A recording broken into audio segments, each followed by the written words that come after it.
This is your Chargers linebacker, Deion Henley, and you're tuning in with Chargers Unleashed.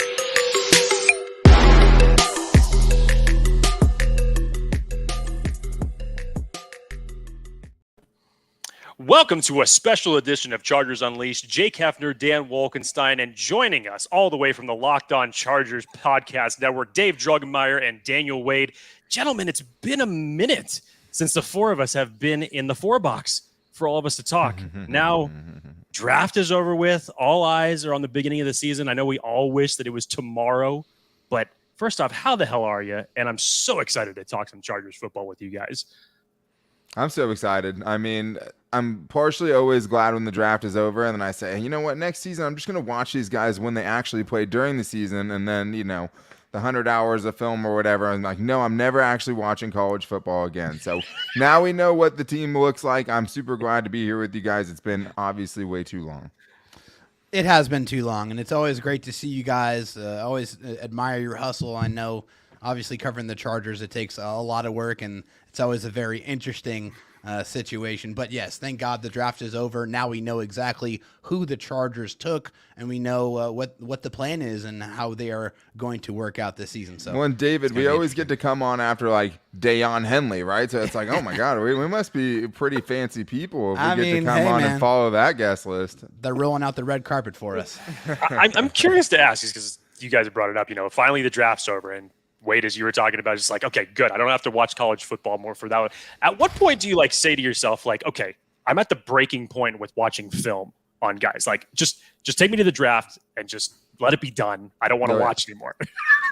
Usually about 2 weeks out of the draft, I'm ready to pretty much claw my eyeballs out. I mean, it's so crazy because it's like you watch all these people and like you have no idea whether they're going to end up on the Chargers or not, you know, but you just want to have like a good feel for it. And me and David, you know, are not draft experts, but like, God, the Chargers podcasts out here just hold everything to such a high level. I mean, you guys and all the other guys out there, like, you feel like you need to be a draft expert that time of year, you know? So like, first of all, it's like you have to go through the black market to even get college football film. Like the things in the, you know, future children I've had to give away just to do these draft breakdowns, like you would not believe. So like it always ends up cracking me eventually, you know, the last few weeks for sure, as you're just trying to, you know, cover as much as you can. You're doing 7-round mock drafts and watching dudes who are going to be, you know, undrafted free agents. So it gets crazy for sure, but always a lot of fun, especially when you watch some of the guys they end up taking.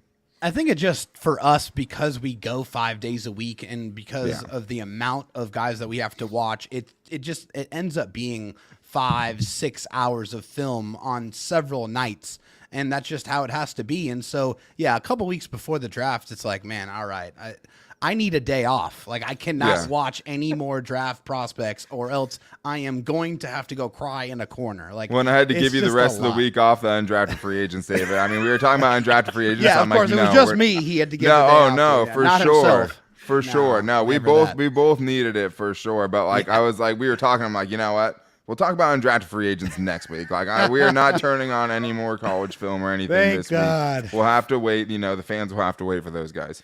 Well, that's fair. That's fair. But today we get to talk about the drafted guys, the ones that were actually picked by the Los Angeles Chargers. And for those who have not joined us on a live show before, welcome to Chargers Unleashed Live, Thursday edition crossover with the guys over at Locked On Chargers. A ton of stuff to get into today. Obviously, we're going to get into this draft class the Chargers got, maybe who our favorites are and most important selections of this draft class, as well as talk about some second-year guys that might need to step up, as well as the hype level of this year compared to last, and following that, the last topic. Biggest concerns. We can't be out of here with all roses. Got to go into some of the negativity, bring Jake up a little bit. Yeah, that's my topic, baby. Jake, before we get into it, over or under, how many Marvel references on this episode? I'm going to go 1.5. Well, I mean, Guardians of the Galaxy officially drops tonight. I don't know anybody else that's seeing it. I am seeing it on Saturday, so I assume everyone who's not here watching this currently is watching Guardians of the Galaxy. That makes a lot of sense. But Dan, what was the line? 1.5. Well, we already blew over it. We're Yeah, give me another line. Give me another line. May the fourth be with you, gentlemen. Yeah. As well, by the way. Yes. Whatever it is, screw it. It's going over. I want to just remind everybody real quick before we get started that BetOnline remains your number one source for all your sports betting needs this season. Always the fastest and easiest way to bet on all your favorite sports and events, whether that's NFL, NBA, NHL, MMA, tennis, boxing, or even golf. So head on over to betonline.ag to join. Receive your 50% welcome bonus with your first deposit.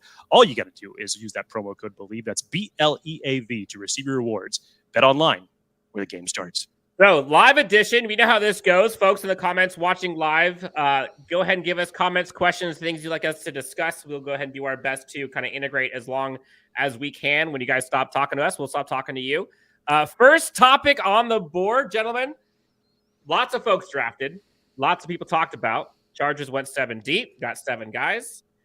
First topic, favorite draft selection. Not the best one, but your favorite one. I'll start with you, Mr. Wade.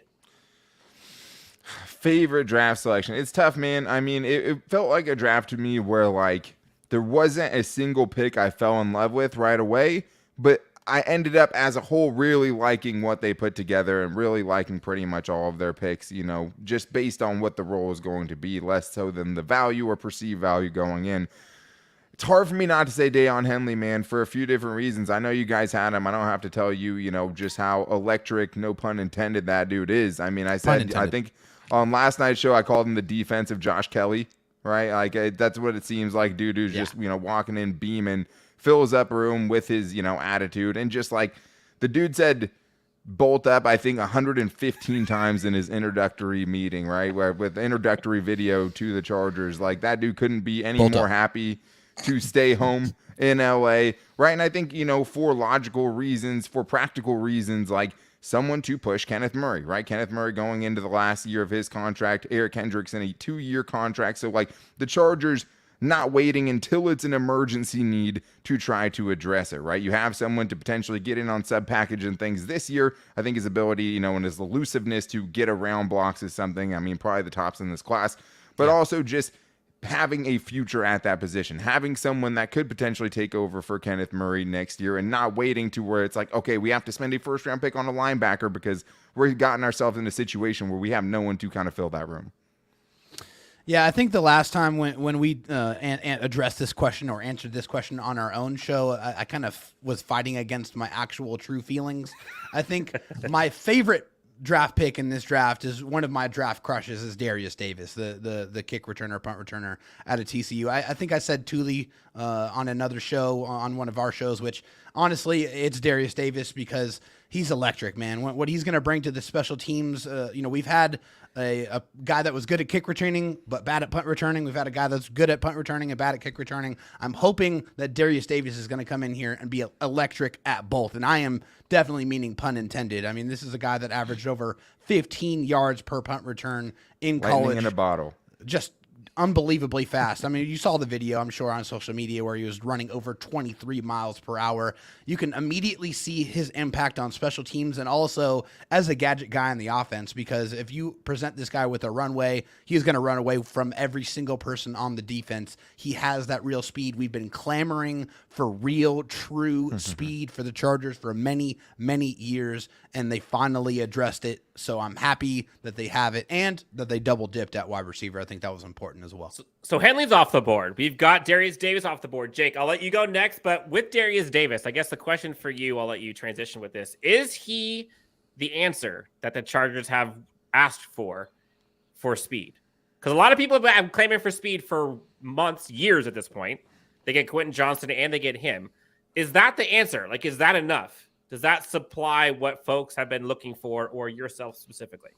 I mean, it gives you encouragement to know how Brandon Staley used DeAndre Carter last year. You know, he did not come in specifically as a returner. I think that there is actually some belief and some truthfulness behind it that he's going to insert Darius Davis into this roster as more of a receiver than just a special teams player. But you go out and you spend your 4th round pick. And like I said earlier this week, that some people may have considered that a reach, but when you take one of the top kick returners in college last year, and for what he did and what you've been lacking on special teams over the last couple of years, you needed some juice in that. So you go out and you take the guy who ran the fastest 40 time for the receivers at the combine, electric kick return production that he did there at TCU.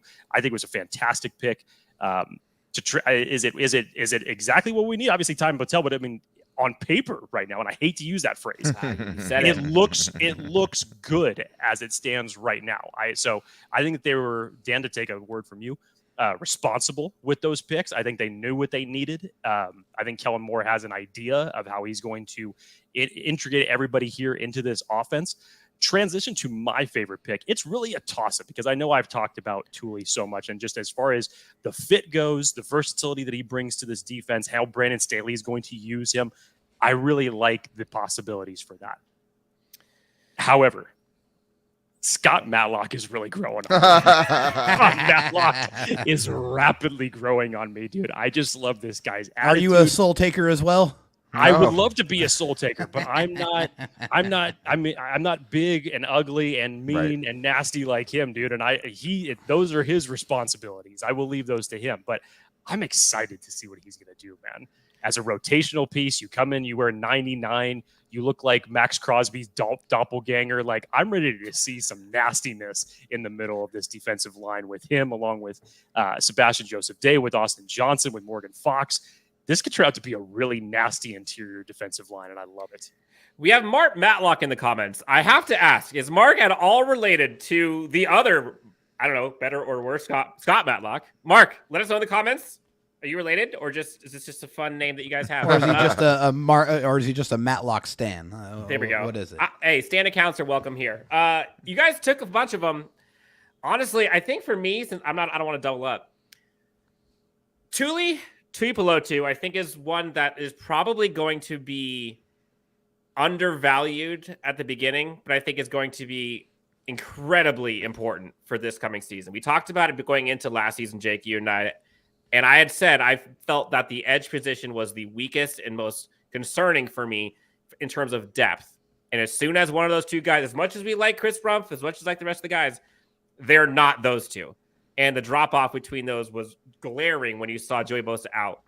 Now having edge, it's amazing how we are able to look at these picks and you could argue all of them aren't starting.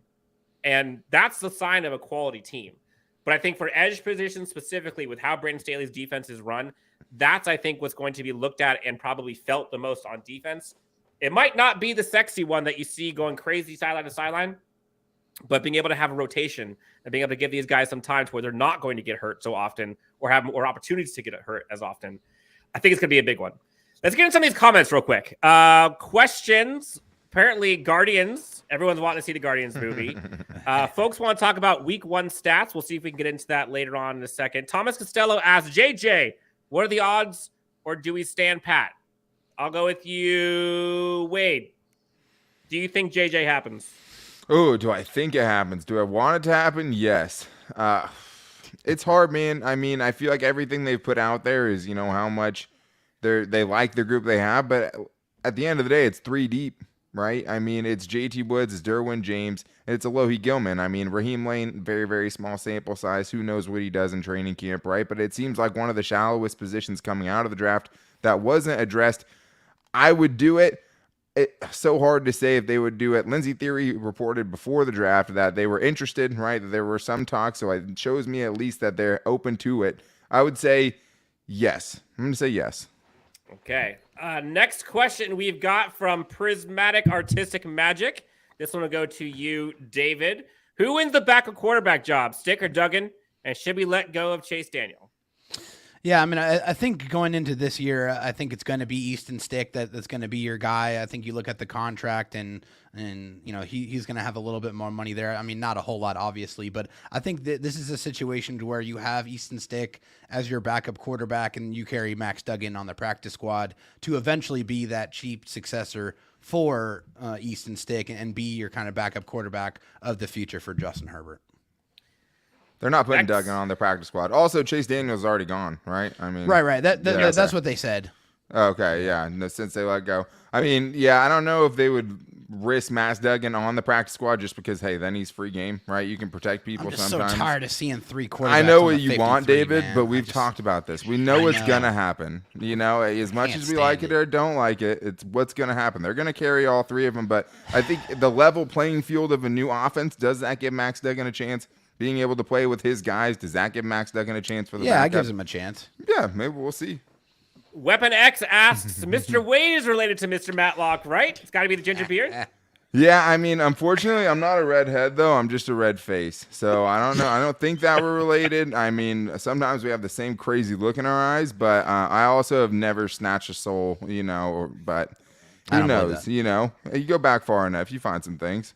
Gray Lange, I'm guessing that's how you pronounce it. I'm not sure what origin this is from. Where do you rank this draft class at first glance? Telesco has been here 10 years now. Great question. This is one of the topics, so we'll kind of skip ahead. We'll go to this one. Jake, you're a draft nut. We all are. This draft was a little different feeling than we've seen in years past. I've said responsible, targeted. Where do you rank this draft class in recent years? Yeah, as a whole, Dan, I told you I was very impressed with this draft. I thought 95% of it outside of the last selection, I was very happy with. We've had other ones where it's like, you get the Rashawn Slater, Asante Samuel Jr. pairing, and then it's, the dreaded third pick that we're all waiting for. Really, when you look at it, it's like, oh my God, they got value. They didn't reach in the third round this year. And then they continued to add valuable depth pieces after that. I mean, I'm not going to lie, dude. I was extremely happy after this draft was done. And everybody making their snap judgments that they think that this is the best or the worst draft that Tom Telesco's ever done before these guys take a snap. I advise you highly go back and look at the 2014 draft and tell me how that panned out. Yeah. No, I mean, it's so tough, too, because, we know what some of these people are now, right? Like we're judging draft classes of guys how we know how they panned out versus guys that we have no idea, and versus guys who maybe have incomplete grades, like Isaiah Spiller and JT Woods. Like, how can you put a grade on those dudes right now with the incredibly small sample size you've seen from them, right? I mean, to me, like I said, in the moment, there wasn't a single pick where I was just jumping out of my chair for, right? I mean, I liked pretty much every pick and understood pretty much every pick as it happened. Darius Davis caught me by surprise for sure. Max Duggan felt like it was destined to be. I was bracing myself for that one after the Darius Davis pick, but I'm waiting for the TCU mascot to come over too. Yeah, I mean, I'm sure there's a couple other guys that slipped away probably right before they could take him. I mean, you're going to take 3 TCU guys and not get Trey Tomlinson. You're not going to get an actual, family bloodline of one of your best players ever. Arguably your best offensive player of all time. So at least he's still in LA, right? Just with the Rams. I don't know if that makes us feel better or worse about it. That's not good. He's still wearing blue and yellow? I don't know. Weapon X, TCU West, baby, dominate every game except championship games. I guess there's a question here for you, Mr. Wade, I believe. Let me see if I can find it. I have a question most likely will happen. Which one of these will most likely happen? Quentin Johnston, 7 touchdowns, 800 yards. Or Tui has 7 sacks, 3 forced fumbles. Atir is my favorite caller into our show. So shout out to Atir. I love you.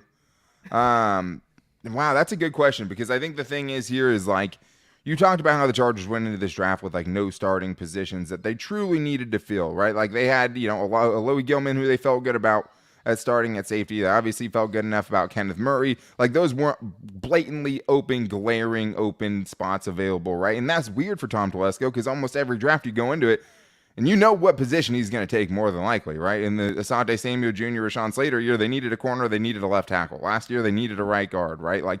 It's always fallen that way for him. So I was very interested to see kind of where he would go when he didn't have that blatantly open need. But when you don't have those starting jobs available, you look for kind of pseudo starting jobs, right? And if you're talking about pseudo starting jobs, you go to positions where the starters didn't start, 8+ games for you last season. You look at wide receiver with Keenan Allen and Mike Williams absences, and you look at Joey Bosa, right, with 12 games missed last year. Whether or not they went into the season knowing it, those ended up being starting jobs for most of the season. So I think out of those numbers, I would have to say Thule, because I think, higher chance of him having to go into a starting role very early on in the season to me. And especially with wide receiver, Keenan Allen, Mike Williams goes down. You're going to have Josh Palmer step in, right? And it's still going to be kind of a 3-headed thing, you would assume, even if Quentin Johnston wins the wide receiver 3 camp job coming out of camp, right? So I think when the other competition is Chris Rumpf, I think Chris Rumpf is probably less competition to Thule than Josh Palmer is to Quentin Johnston. So that's my, weird way of getting to, I guess, Thule in this situation. But both would be insane numbers for either of them to put up.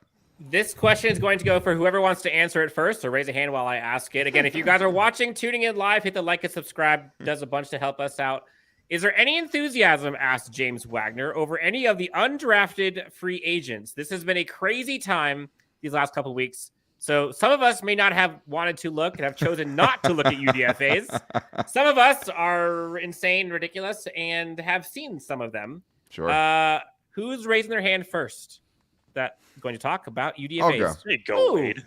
So I'll get to talk about one of them because it's Gerard Clark, the defensive tackle, giant-bodied dude. I mean, just someone you could see, especially with, the injuries to Austin Johnson and obviously Tito Abonia, having a better chance, if those dudes can't start the season healthy, to have a shot.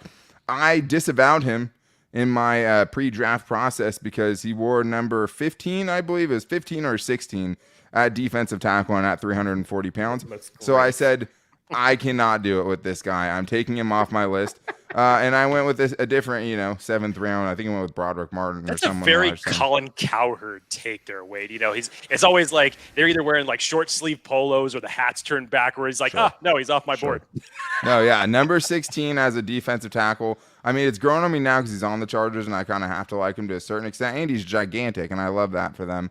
But yeah, no, I mean, for him, I did watch a few games of his, and he is a sturdy, kind of immovable object in the middle of your defensive line. And it seems like the Chargers have had times where they don't feel like they have that guy on the roster. Taywan Mullen. If you guys have not gone out and seen him, I think some of us have here, but if you haven't and you are live, go check out Taywan Mullen out of Indiana. This kid is awesome. I love what he does. The guy's a technician. Also has like that nasty dog in him too that I think this Chargers team would be all about. Would be great as kind of that slot corner type to fill in. We don't know what's going on with Bryce Callahan. We don't know what's going on with Jazeer Taylor, what he's going to look like in year 2. Yeah. I think he's got a really good chance. If not your guy, I think Mullen has a good chance of actually making the roster. Yeah, I think two other guys to highlight, just looking at the roster and looking at positions of need or perceived positions of need, is I think the tight end Michael Ezike out of UCLA is one to keep an eye on, just because I think you look at that tight end room and to me it just feels a little bit incomplete, and they don't have anybody that you can feel like is going to be a mainstay for years to come. So I think they're still looking at that. And then a couple of people keep bringing up is AJ Finley, the safety out of Mississippi. I think those are a couple of names. Just looking at the depth chart at those positions, guys who would have the best chance, right? Yeah, the most realistic opportunity to make the 53. Jake, any last names? I know there was one receiver that we liked that we talked about in the past. Want to talk about him? I mean, my highest one, of course, was Gerard Clark, but Wade got a chance to talk about him already. But yes, to your point, Dan, Pokey Wilson. Again, realistic options. Like, I would love to see this kid make the roster, but that would mean the Chargers would be going 7 deep at wide receiver, which obviously or he beats out Guyton, which I mean, hey, stranger things have happened. We've seen stuff like that happen in the past. But the kid looks like a very talented wide receiver coming out of Florida State. I would love to see what the competition is going to look like with him when we get out to training camp. Really exciting highlights with that kid. I'm interested to see if he can make a climb for the roster. All right, so next question on the topic. We talked about this up at the top. We talked about our favorite. Now let's get into the most important. So Chargers had 7 draft picks. I'll start with you, David. What is the most important draft pick that needs to hit in order for this team to be successful in 2023? Yeah, I mean, I came into this 2023 draft for the Chargers kind of knowing that they need to address at least 2 to 3 main positions: wide receiver, edge, and tight end. Okay, they didn't get it. They didn't get a tight end. They did get a wide receiver. I think, considering the amount of injuries that the Chargers faced last year with their edge group and the lack of production and the lack of people being able to provide production in Joey Bosa's stead, the most important pick for me was Tuli Tuipulotu, because you just can't watch what they did last year and think that it's okay not to add to the edge room. You need to have somebody that can stand up a little bit on the outside, that can secure the edge, that's not as much of a liability in run support, and you want a guy that has some pass rush upside. And Tuli had 13.5 sacks his last year in college football, so he has a pedigree there, and he gets to learn under 2 of the best pass rushers in the NFL, so that he can continue to build out his pass rush repertoire. I got to ask, and this isn't necessarily a pushback, but might be a counter argument. Yeah. A lot of people talk about like the idea that, you're in the AFC, specifically AFC West, got to go up against like the juggernauts of the Mahomes and the Burrows and the Allens and all these guys. And the Chargers offense, I think, has been lacking a bit from an explosion standpoint. And so some would say, and I guess you can kind of use one or the other, but Quentin Johnston, I think, might be the one that is the most important because I think it changes this offense the most in a place where the Chargers, we saw the Super Bowl. Like the Eagles scored high 30s, whatever it was, low 40s, they still lost. Mm-hmm. Like the Chargers had to score points. And so I would argue it might be Quentin Johnston just because without him, we know what that offense looks like. And while it's dynamic, it's not explosive. It's not game-changing. It's not able to stretch the field like we'd like to see with him. More so than Johnston, I think it's Kellen Moore, and I've we've said this throughout the entire.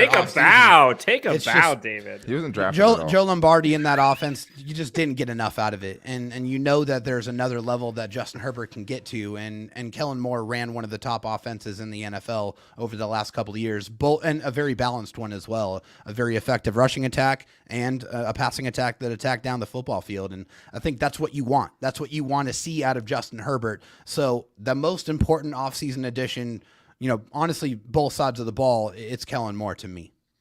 Jake, draft-wise, most important, is it QJ? Is it Thule or is it other?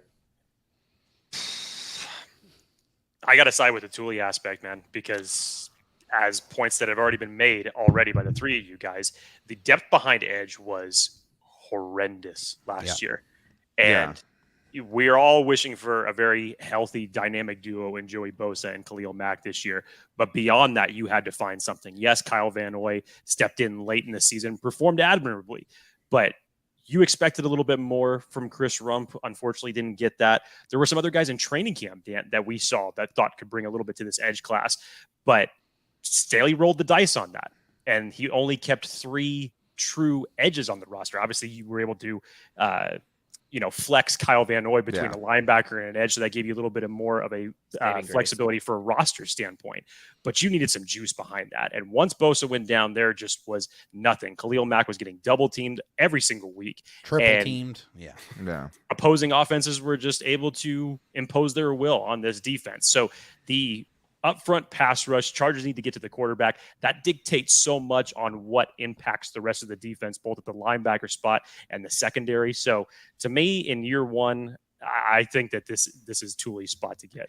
And I hope that it's a learning process too, right? Like you hope that it's Brandon Staley kind of learning, because when he was asked about the edge rushing position last year, when they just, were saying, hey, Kyle Van Noy is a linebacker for us, what did he say? He said, our edge rushers are going to play 85 to 90% of the snaps for us. Yep. Our premium guys are going to play 85, 90% of the snaps for us if they're on the field, right? Until they don't. Exactly. But I have to come to my boy Dan's defense here. Us Dans are sticking together on this one. To me, it's Quentin Johnston. And I get what all the arguments are, but when you look at outside of Kellen Moore, right, what is the other big offensive addition that this team has made? You brought back Trey Pipkins, right?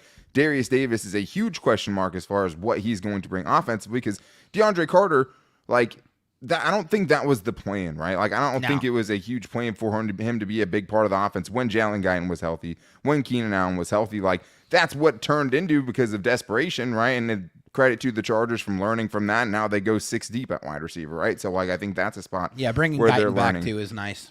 And the other big thing going with the Kellen Moore thing, the thing that made me happiest is I was able to convince myself they picked this dude because Kellen Moore wanted this dude, Quentin Johnston, in the first round. He had this choice between the next 3 receivers after JSN, and this is who he went with. And I'm inclined to, want to let him have whatever he wants. Find the weapon he thinks is going to fit the best, right? If he thinks that's his CeeDee Lamb or whatever version of that, go for it. Because if you're going to pick between those 3 guys, get the guy that's going to fit Kellen Moore's offense the best, because that's the one you're rolling out this season. And I think it is the best potential upgrade to this Chargers offense. I don't see where it comes from outside of Kellen Moore. If you're just talking personnel, where is the other explosive receiving option for Justin Herbert?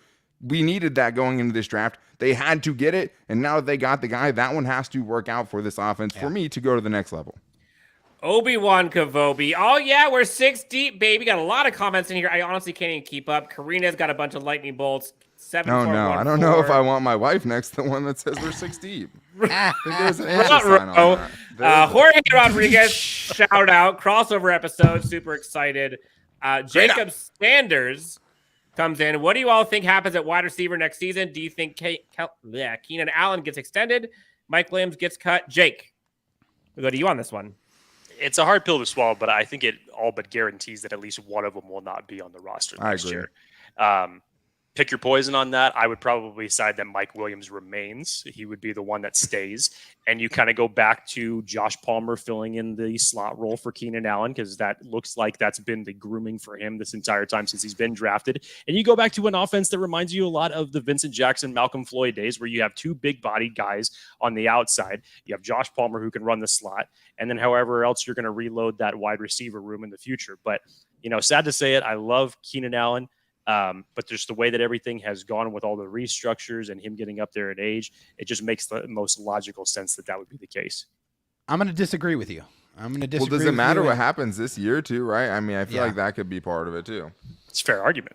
Yeah, I think it's definitely part of it, but I feel like because of Keenan Allen's game style and the way that he gets open and his savviness and his understanding of what defenses are trying to do to him and the soft spots in the zone, I think his game is more timeless. I think Mike Williams' game is very exciting, but it's very reckless as well. I mean, he goes up and makes the circus catches. He gets hurt a lot. And, of course, Keenan's had his issues with injuries as well, but he also had, a 4 to 5 year stretch where he was very, very healthy and extremely, extremely productive. I think Keenan Allen's going to be that Charlie Joyner type of receiver for the Chargers. I think he is going to be a Charger for his entire career, and that's just my opinion. All right, next question. Kerry Collins comes in. Quite simple. My question is, when will any coach let Herbert cook? D. Wade. Now. Is he cooking the season? Yeah, I hope. I mean, it's interesting, right? Because what's the biggest thing that's kind of been circulating Charger social media? And to me, it's probably the Keenan Allen going on Emmanuel Acho's show, right? Or who shall not be named, I guess. Maybe that's what we call him on this show. And what he said about him, right? And Justin Herbert kind of taking ownership for himself and kind of doing more of whatever Justin Herbert wants to do and kind of taking things into his own hands, right? Like, I think that will probably have to be a part of it too. Like, it has to be, it takes two to tango, right? Like, to me, it's Kellen Moore and Justin Herbert finding a way during this short offseason, installing a new offense to gain enough trust with each other to where Justin Herbert feels like he can create on his own and cook out of structure, right? But also that Kellen Moore is not going to reprimand him for that, right? Or like that he's going to encourage him to kind of go off on his own sometimes, to go a little bit more off script. Because it's like, I mean, look at the Tennessee Titans game, right? Like, when he goes off script at the end of the game, like when he just had to have it and they was just like, find a way to get this ball down the field, he rolls out to the right, buys himself time, and puts a needle down the sideline 40 yards down the field on the money, right? Like, so we know that works. He has to be encouraged to do that, though. Like, to me, I think Kellen Moore has to, as a former quarterback, help Justin Herbert want to let Justin Herbert cook, right? Like, I think he has to coax him a little bit out of that show. And I think Kellen Moore having, really brought Dak Prescott to prominence, right? And really had to kind of nurture him and allow him to go make mistakes, which Dak Prescott made many last year, right? Obviously, Dak Prescott last year was not afraid to make mistakes. He was throwing picks all over the field.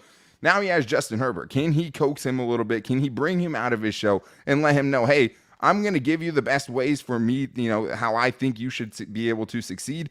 But some of it just has to be you and being the special kind of player that you are. And fight against the processor too, because we've heard it a bunch of times. Justin Herbert is such a high, functioning processor that sometimes he sees somebody open and says, "Oh, I'm just going to take that. That's 6 to 7 yards. We're good there. We're going to keep things moving." You got to try to say, "Hey, Justin, take that extra beat. Take that chance down the football field. You have some of the rarest arm talent in the National Football League. Trust it. You have the ability to make those crazy throws. You just have to have that confidence to just say, hey, I'm going to stay in there one more second, and I'm going to let it rip." We're going to go a little rapid fire here. 3 questions back to back. I'll ask each of you one of these. All right, here we go. Without further ado, Marcus, Jake, I'll give you this one. Who do you think will fill in at slot corner this season? And I will use a metric. Who will have the most receptions third most, I should say, this year. On piggybacking Oh, on top of this question? slot corner. Oh, I'm sorry. Yes, I thought it was slot wide exactly. receiver. I'm sorry. So I was Just like, kidding, Marcus. Just kidding. We're talking about slot wide receiver, and then we'll go to your question. Slot corner, I mean, as it stands right now, I mean, I would love to see Bryce Callahan back with this team. But it sounds like as of this very moment, Brandon Staley might have a lot of trust in Jasir Taylor filling that position right now. So it's his job as it stands right now until someone proves otherwise. All right, let's just pretend I could read. So now I'll ask a question that I made up. Jake, who gets the third most receptions as a receiver on this Chargers team? Third most receptions on this team as a Charger. Oh. This is a tricky one. There are levels to this. There are levels to this. You know, I would have said in Lombardi's offense last year, even with this Eckler. this personnel group that we had right now, that was a great answer. That was actually where my mind was going. It was between Allen and Eckler. But if we're talking about this offense with Kellen Moore, obviously you would expect the running game to be a lot better. You would expect these downfield throws to come a lot more. Dare I say Josh Palmer? Dare I say Josh Palmer? Third. Dare I say Josh Palmer? Wow. David, I'll let you rebuttal. Who's number 3 at wide receiver in catches? I can see Josh Palmer being that guy just because you, Meyer. if anybody gets hurt, I mean I think you automatically go Keenan and Mike being 1 and 2, but I think that's where it really gets interesting with Quentin Johnston into the mix here. I think we all know what Jalen Guyton's role in this offense is. He's going to, stretch the field and go deep. And I feel like his route running has gotten better, but I think I'm going to go with Quentin Johnston. I think that, Kellen Moore picked Quentin Johnston or had a hand in picking Quentin Johnston because, like Daniel said, he already had a role in mind for what he was going to look like in his offense and how he was going to utilize him. So I think they're going to want to get him involved and get him comfortable and get him going. So I'm going to go with QJ. Jake, David. This is right up your alley. This is right up your alley. Jake, true or false? Moore will be Chargers head coach in 2024. What say you? Then somebody true or better false? tell You me. got one word. Somebody better tell me whether or not the Chargers are making the playoffs. Which, if they do, which we expect them to do, and they better, then Staley's the head coach next year. Is that the bar? Is that the bar right now? Hang on, take it back. They win a playoff game. Playoff game. Sorry, let me correct myself. False. All right. False. I see this all the time. It pops up in our comments all the time. Will Kellen Moore be the Chargers head coach? Like, I don't understand the process of when that happens. Like, you could probably go back to like the 60s AFL and find a coach that took over, right, a head coach's job as an offensive coordinator. But like, this is not the regular. Like, people are usually package deals, first of all. Like, if a new guy even comes in for Brandon Staley next year, he probably gets his own offensive coordinator, right, if they're that bad. Yeah. But the thing is if Kellen Moore, how is Kellen Moore going to show that he's so good that he should be the Chargers head coach, but have the Chargers do bad enough or poorly enough for them to, right, like, to not make the playoffs or something like that? Like, if Kellen Moore comes in and their offense is a juggernaut, like, and then they're not going to win games. So, like, I don't know. I don't see how that could possibly catch 22. Well, and it's the Tom Telesco of it all, too. I mean, if the GM is still here, I mean, that's a big part of this. I mean, who knows? You might not have a head coach or a defensive coordinator off. I mean, you might have to replace the entire staff. So I think there's just a lot that goes into that. Kellen Moore could be a head coach for a team next year. Oh, yeah. If the Chargers offense does well. Definitely. Yes. Absolutely. Yes. David, Thomas Costello asks, few spots we needed depth. Are we happy with the tight end room? No, I'm not happy with the tight end room. I've already said this. I feel like, I like the potential of the room, but that's all it's really been for me. I mean, Gerald Everett had a decent year. I want to see more out of Donald Parham, and unfortunately, Trey McKitty needs to show me some things because last year was a down year for him. So, no, I don't feel good about it. I don't feel like there's enough depth there, and I don't know if there's enough players that we can say are going to be able to establish that relationship long term with Justin Herbert. I'm higher on Gerald Everett than I think a lot of people are, and I think there's uncapped potential there with him. Would I like to see That's more? the thing with Gerald Everett, though, man. There's always more untapped potential. He's always gotten better. Sure, and he has incrementally. Yes. I like. He's only got 1 year Gerald left Everett on the deal too. Is the future of tight end on the Chargers roster right now? No. See, that's something you felt like you might be able to find in this draft, right? Yeah. Like, not only someone that could, everyone wants to talk about first year production, like for the long game, right? To go to what I was saying earlier, like you're going to get to a spot next year where you're going to have Trey McKitty going into his final year, right? Gerald Everett's going to be a free agent. Donald Parham's going to, who knows? Like truly, who knows what we're going to see? Like, is Donald Parham going to do enough in his 4th season to make you forget about all the other 3 seasons for you to say, hey, this guy is the guy for the long haul? Like, seems unlikely. And I think that's the bummer of this draft. And we're going to get to that, right? Like, what are you feeling? What do you feel like you're missing still after the draft? Tight end was definitely one of the top things on my list because, like, I get it. You couldn't fill every need, right? You couldn't help both sides in the trenches and get, a tight end and a receiver and edge rusher, right? Yeah. It would have been very unlikely. But I don't think the future is in that room right now. So, and it's hard to know kind of what you're going to get from every guy outside of Gerald Everett in that room. Jake? You can't be happy with it, man. There's so many question marks as it relates to this tight end group. And we knew going into this draft that it was a huge priority for this team to bolster that group with someone with unique, dynamic, blocking yet receiving talent. And this was the class to do it in. People were saying this was the deepest tight end class that they had seen in years. Everybody was predicting it. And Tom Telesco said that too. Exactly. He was the one position that he actually went in depth in during his press conference was tight end. And just like the year before, when everybody thought that the Chargers were going to go out and get speed at wide receiver, it didn't happen. So they hoodwinked us again. And, who knows how that draft room was working and what the board was looking like at that point in time as far as what their priorities are. We'll never know. I guess you just couldn't find tight ends that were good enough at blocking and receiving. Well, I mean, the other thing is they blocking and receiving. I ran right over that joke. I'm sorry, guys. David made a good joke. David, you want to do it again? No. No, it's too late. The time already passed. No, I know. I totally Moving ran on. it over. I apologize.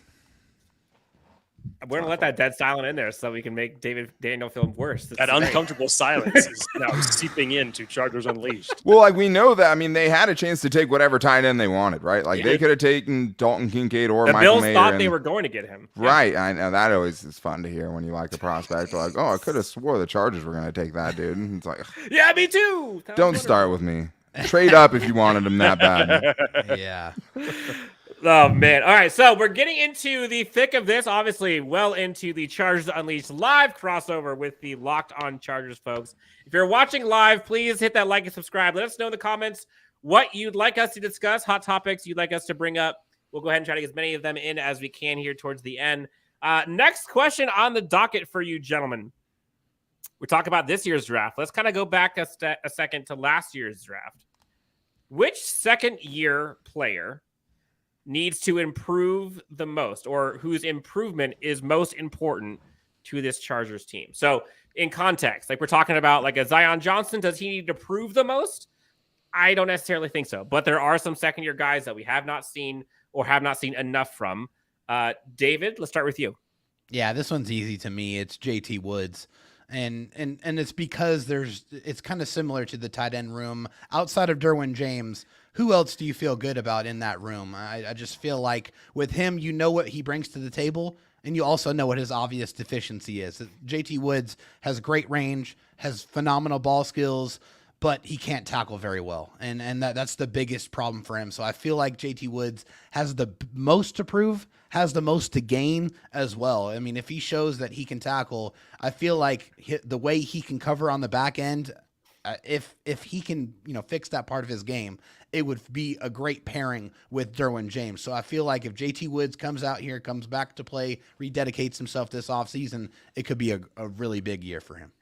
Jake, we have a lot of folks talking Woods here, but we also got another name here. Obi-Wan Kavobi has Isaiah Spiller as the one who needs to show out the most. Jake, which one needs more? Normally I would agree with David on this, and I only preface this because the Chargers totally just passing on getting a DB when we know that Brandon Staley covets his DBs, to me just leads me to believe that there has to be a plan to sign John Johnson. Like there has to be one. So in that circumstance, just thinking that that's what's going to happen, I'd have to go Isaiah Spiller here for the fact that he was just held out of this offense last year. And the Chargers still, after 3 years of drafting Joshua Kelly, Isaiah Spiller, and Larry Roundtree, still trying to find that next RB2 behind Austin Eckler, who we think is still going to remain with his team this season and at least play out the end of his contract, even if he's not signed to an extension. We need to see what the Isaiah Spiller project's all about, because we didn't get a fair enough chance to see it last year. And I would love to see that in a Kellen Moore-led offense with his priorities and getting this running game back on track. So I definitely say he's going to be a focal part of this offense, two-headed monster with Austin Eckler. So I would love to see what he's got. Dan Wade, I have a question for you. It's a little bit of a curveball here, but could it be Jamari Sawyer? And the reason I'm asking, we've seen Jamari Sawyer play tackle in the NFL. We have not seen him play one snap of guard. Do you put him in that category? No, I mean, I think Isaiah Spiller and JT Woods are in a category, and the only dude that might push that category, honestly, is Jasir Taylor to me. I mean, I think that's the one where it's like right now you're going into this season with, I mean, J.C. Jackson's uncertainty, right? Patellar tendon, like who knows how that's going to happen or when he's going to be able to come back. You're just trusting that Jasir Taylor is going to be your starting slot. And like, I loved what I saw from him. I think the dude gave up 9 touchdowns his last season in the NCAA, right? And like came into the NFL and looked like, you know, one of their most ready rookies to get on the field. So like, even with that, like at the end of the season, there were times when teams found where he was at and picked on it. In that playoff games, teams found where he was at. The Jaguars found where he was at and picked on him at times. So, like, he has to take a huge step if they're just going to give it to him. But, like, it seems like they feel like J.C. Jackson's going to play. Like, it feels like from everything we've heard that they think he's going to be out there. And in that case, are you going to Asante Samuel Jr. in the slot?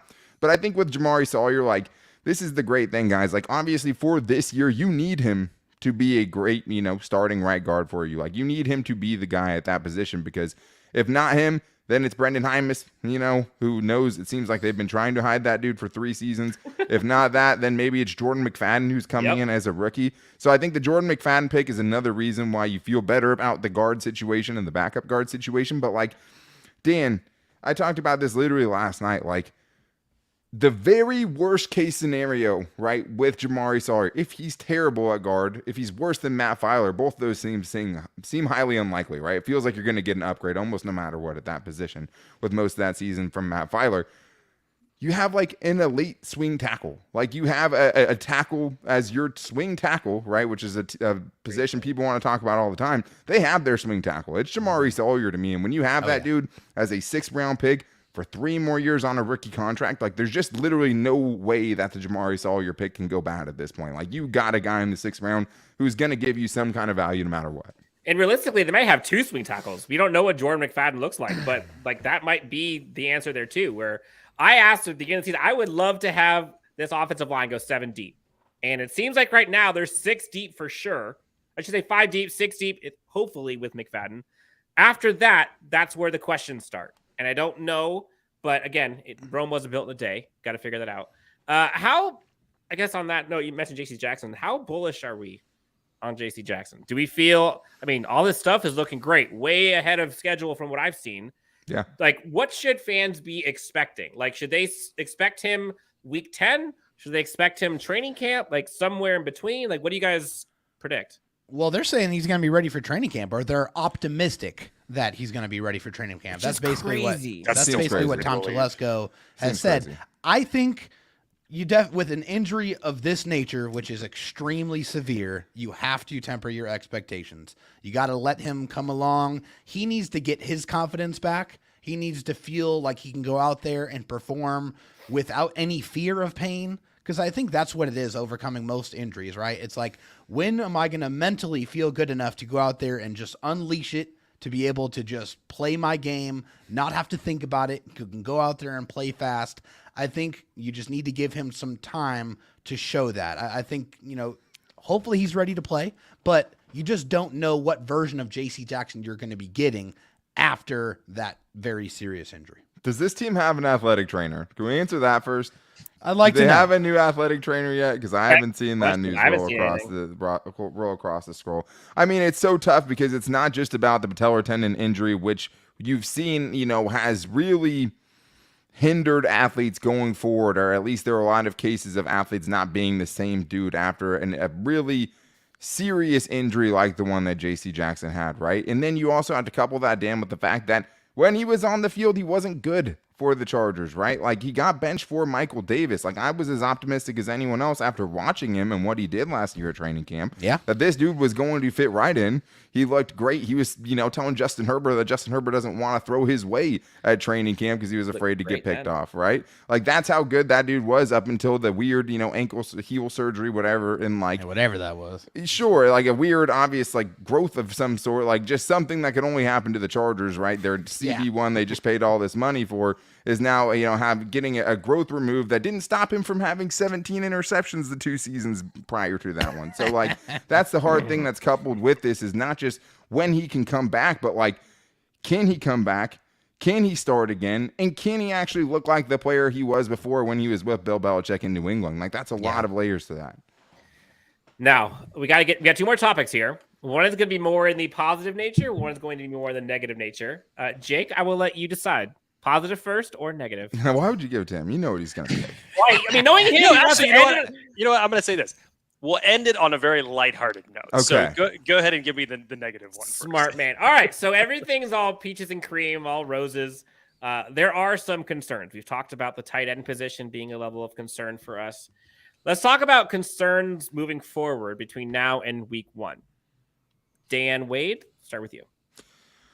So, I mean, there's different ways you could attack this. If you're talking positionally, for me, it's tight end, and then it's safety, and then it's corner. I think 3 positions where you have the biggest question marks that you did not go and address, right? Like, at least at linebacker, you can say, okay, well, let's see what Deion Henley, right? At least with the defensive line, you're like, well, I don't want to stand across from Scott Matlock, so maybe they're okay there, right? But, like, those 3 positions to me are the ones that I'm most concerned about. And, like, maybe once I finally crack into these undrafted free agents, I'll feel a little bit better about it. But at the same time, like, if we're talking about not positionally and not just because of the draft, like, maybe it's not, well, can the defense be good enough to keep up with what Kellen Moore's offense is going to do, right? Can the defense just be good enough to not spoil what we hope to see and the improvements we hope to see from this Chargers offense? Because I get the Matt Money Smith theory, right? Add as much as you can to your offense and make teams try to play catch up and keep up with you, right? Because you're going to have to do it anyways. You see the Eagles go and smoke the best defense in the league with the 49ers only to get their second best defense in the league, the Eagles, smoked by the Chiefs, right? So I see where the league is going. Can this defense do enough in these games, stay healthy enough? Can this be the year Brandon Staley's defense? Can it, translate from that 4-game winning streak enough to kind of give this team a legitimate chance to not just be a great offense, but a great team? David, I'm going to ask you this question before you go to yours.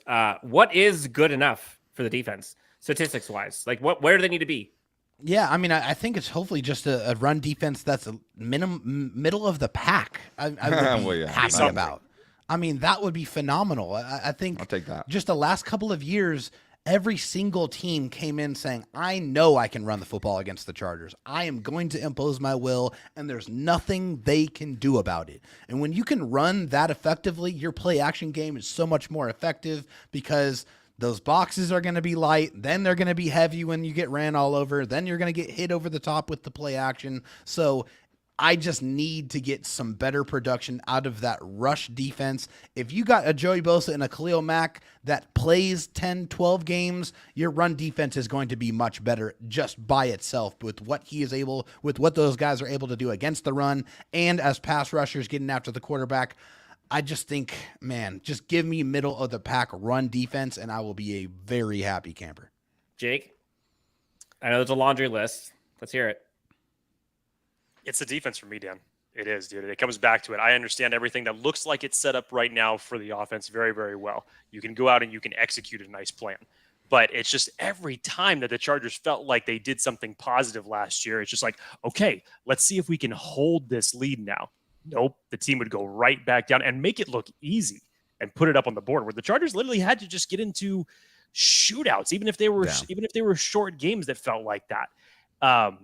But I'm interested to know that Derek Ansley should be rolling the clips, as Drugmeyer was talking about. I would have a sizzle reel of every 40-yard rip that opposing offensive players ran against my defense, and that would be the first thing I'd be playing in training camp because Sebastian Joseph Day and Austin Johnson and all those guys are going to watch that and say, we got to be better at the run defense. And that was one of the biggest hindrances of this team throughout the entirety of the year. Even when the defense looked good, man, I mean, even in their best game performance against Miami last year on both sides of the ball, still, it's just, you look at the Colts game, and even so many damn inconsistencies, even some flashes in the Rams game, inconsistencies on defense. And ultimately, even after a 5 turnover performance against Jacksonville in the playoffs, you still couldn't fix it. So you really have to fix that, Dan, in my opinion, because I know that as we talked about, the AFC conference in general is a murderer's row of quarterbacks. You have to figure out a way, because you're not going to be able to outscore them all. So how are you going to figure out a way to stop some of them? Chargers got an international guide today, by the way, guys. What are your Say his thoughts? name, Dan Wolkenstein. I can't say his name. No, I'm terrible with names. That's why I'm not saying it. Don't put me on the spot. You saw me try to do Thule. I'm not doing it. Talk to us about him. Do you think he has a chance?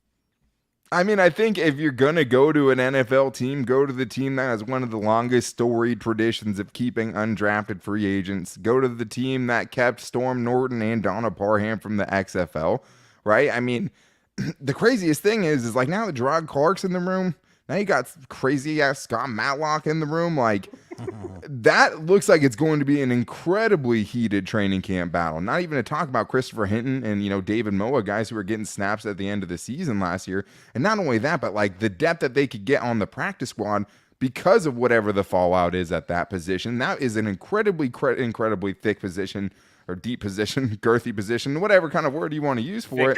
But girthy is his favorite word, by the way. I mean, that's on this show too, huh? That's in our shows as well. Yeah, I mean, I'm a girthy guy, so like, I think if he can find his way onto the practice squad, like I think that's a huge win. I'll definitely be rooting for him for sure. And it's at least a position group where there's some uncertainty there. Austin Johnson recovering from a major injury. Tito Abonia recovering from a major injury. So you got to look at the opportunity and that, like Dan said about the free agents and, just the amazing storied tradition that we have there, being Chargers fans. He's huge. The Chargers organization.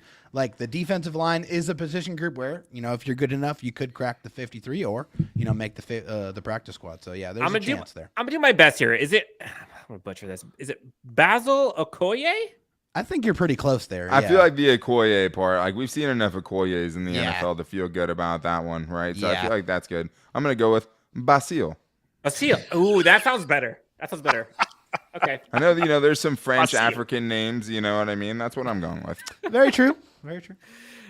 Jake, so I guess now, are there any other concerns you have before we get into the high notes? I could have dropped into specifics, but obviously Wade talked about it with the secondary. I totally feel that. You feel a little bit better with the Dayon Henley depth at linebacker, but Kenneth Murray, we know he's not being his 5th-year option is not being picked up, so it's a huge year for him to see how he's going to perform next to Eric Kendricks. But just the defense as a whole, man, that really is one glaring concern when you look at the way that this offense is built. Kellen Moore as the offensive coordinator looks like it's ready to roll. So defense is still the glaring one. I want to ask you guys, before we get into our final topic about just the overall hype of this season compared to years past, position that you think is the biggest battle in training camp. Because I think receiver is there. I think you got, obviously, interior defensive line up there. Running back, I think, is still probably going to be there a bit. Biggest position battle. Corner, you got like 7 of them. Yeah, I think it's defensive line. I think there's a lot of guys that are going to be in that room battling it out for the kind of the back end, the 5th, 6th, 7th guy in that room. I think there's a lot of, up in the air situation going on there. So I think there's a lot of opportunity for the defensive line. So I think that's going to be a pretty heated battle. Mr. Wade, do you agree? I mean, it's really tough, man. I mean, it feels like this year it's not like it's hard to say who has starting positions on the line, right? If you're talking about position camp battles and stuff like that, like who's really fighting for a starting spot? Does Dayon Henley have a chance, right? Does someone like that, it's good mostly, point. Quentin Johnston, pseudo starting spot. If you're the 3rd wide receiver, you're basically a starter in the NFL, right? So I think that these are the ones that stand out the most to me. I mean, how quickly can Quentin Johnston win that wide receiver 3 role? I mean, we had people picking Josh Palmer on this stream to get the 3rd most receptions on this team this year, right? And I mean, Gerald Everett, Austin Eckler, like Quentin Johnston maybe. Way to be subtle. No. But so I think that position battle, I mean, it seems more like a formality. I think Quentin Johnston wins it. I mean, you don't think you take a guy there unless you have an immediate role for him. And you also have the, added experience of knowing that Kellen Moore had CeeDee Lamb as a rookie, and he went on to put 76 catches up as a rookie, right? So he used him right away, found a way to use him right away. And it will be interesting, besides the defensive line, kind of how the bottom of that linebacker room shakes out, right? With Deion Henley, will they keep all 5 of those guys, including our boy Bong Amen Agbagbamiga, and also Nick Neiman? Rolls off the tongue. Look at this guy. I mean, He's I say done it our so boy many Bong times. back. I mean, he has a long name, and we just call him Bong, right, on a Bong. family show. That's So, it. to me, at the bottom of that, are one of those guys in jeopardy, because both those guys have a kind of step in special teams. But if it's Nick Neiman versus Amen, I mean, who knows, man? I think there's a lot at the very bottom of this roster that's going to be super, super competitive, and I think that's what good teams have, right? Yeah, competition. Jorge asks, who misses Joe Lombardi? Nobody. Wait. We got the Brady Bunch in action here. All right, so we're rounding out. Last topic for today. Before we get into the comments again, rapid fire as we get out of here. For folks in the comments who are tuning in live, give us your questions, topics. We'll try to go rapid fire at the end. Last topic for today that we have scheduled, gentlemen. We were on the show last year, and everyone was talking about how hyped we were for this team. Oh, man. And then, a whole lot of injuries and a whole lot of things went wrong. I think I got trashed for saying 12-5 last year, and I was like a martyr, as far as and no one what? You think they're only gonna go 12-5 next year? I'm afraid for this. I went 10-7, by the way. I predicted 10-7. Hell, did not think it was gonna go that way, but sure. I said 10-7. Circuitous route to get there. Sure. Exactly. Yeah. What is the hype level for this season? Are we all jaded, or are we actually hyped? And how does it compare to years past? I think the Chargers are flying under the radar, and I'm happy about it. Okay. I'm happy about it. I'm tired of the Chargers. Somebody has to hold the It's a positivity sexy flag. pick. I'm tired of it. Okay. And yes, I'm super optimistic all the time. Okay. Sure. But I am a little jaded about the injuries. I'm in a you need to show me mode. Okay.